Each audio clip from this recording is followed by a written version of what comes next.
Hello, welcome to the channel. Today, I'm going to explain a classic horror movie released in 2009. So, make sure to like and subscribe, and now enjoy the video.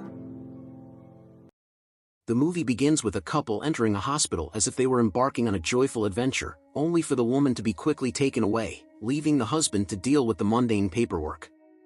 The situation turns into horror when Kate starts bleeding uncontrollably. She wakes up in an operating room, disoriented and alone, surrounded by a flurry of medical staff, but with no sign of John. The nightmare deepens when a nurse coldly informs her that her baby is dead. Like something out of Rosemary's Baby, the horror becomes surreal when John enters, inexplicably filming the supposed birth, and the nurse hands Kate a lifeless baby. Kate's screams tear through the air, waking her in her own bed, the scar on her belly a grim reminder of her trauma. She mechanically swallows a pill, preparing for another day haunted by her loss. The next morning, Kate is in her therapist's office, struggling with the nightmares that have plagued her since her stillbirth.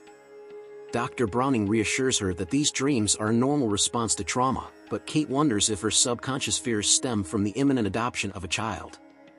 Echoing the others, Kate's reality seems a fragile veneer over deeper, unresolved anguish. Despite considering a return to old vices, she is praised for resisting the temptation of alcohol. The therapist's advice is pragmatic. Kate must decide if she is ready to embrace this new chapter of motherhood. Her determination is tested when she nearly causes an accident while driving her deaf daughter Max home, her mind a chaotic battleground of past grief and future uncertainties. The family dynamic becomes tense with the arrival of Esther, an apparently angelic orphan with a disturbing air, reminiscent of The Omen. Kate and John are initially charmed by her at the orphanage, but discomfort grows as Esther's presence begins to disrupt their lives. Kate's attempts to get close to Esther are met with resistance, the girl's innocent facade slipping to reveal a manipulative streak. A disturbing incident at the playground, where Esther pushes her aggressor down the stairs, breaking her leg, raises red flags. However, John remains oblivious, dismissing Kate's growing concerns as paranoia. I have to say, this is the most idiotic and irresponsible father I've ever seen in a movie, but let's continue. Esther's calculated actions create a rift between the couple, their arguments echoing through the house as she listens with sinister satisfaction, a puppet master pulling the strings of their crumbling sanity. The tension reaches a horrific climax when Sister Abigail, echoing the warnings from The Sixth Sense, visits the family with suspicions about Esther's past.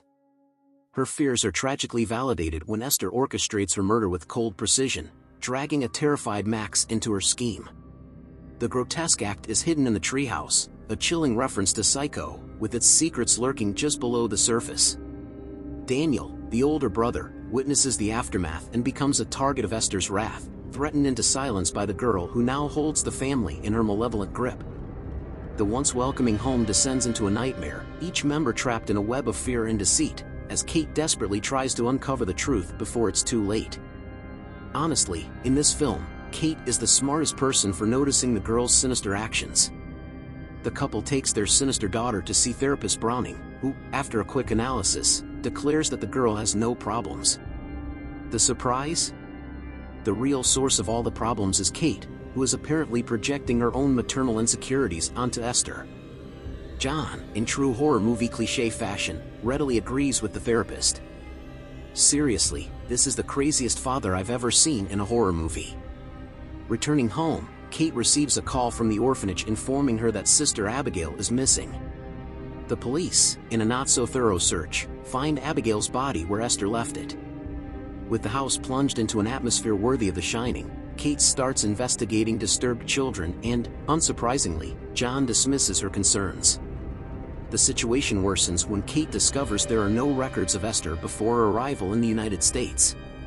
As Kate delves deeper into her online investigations, John and Esther have a perfect day painting, with Esther hinting that Kate doesn't like her.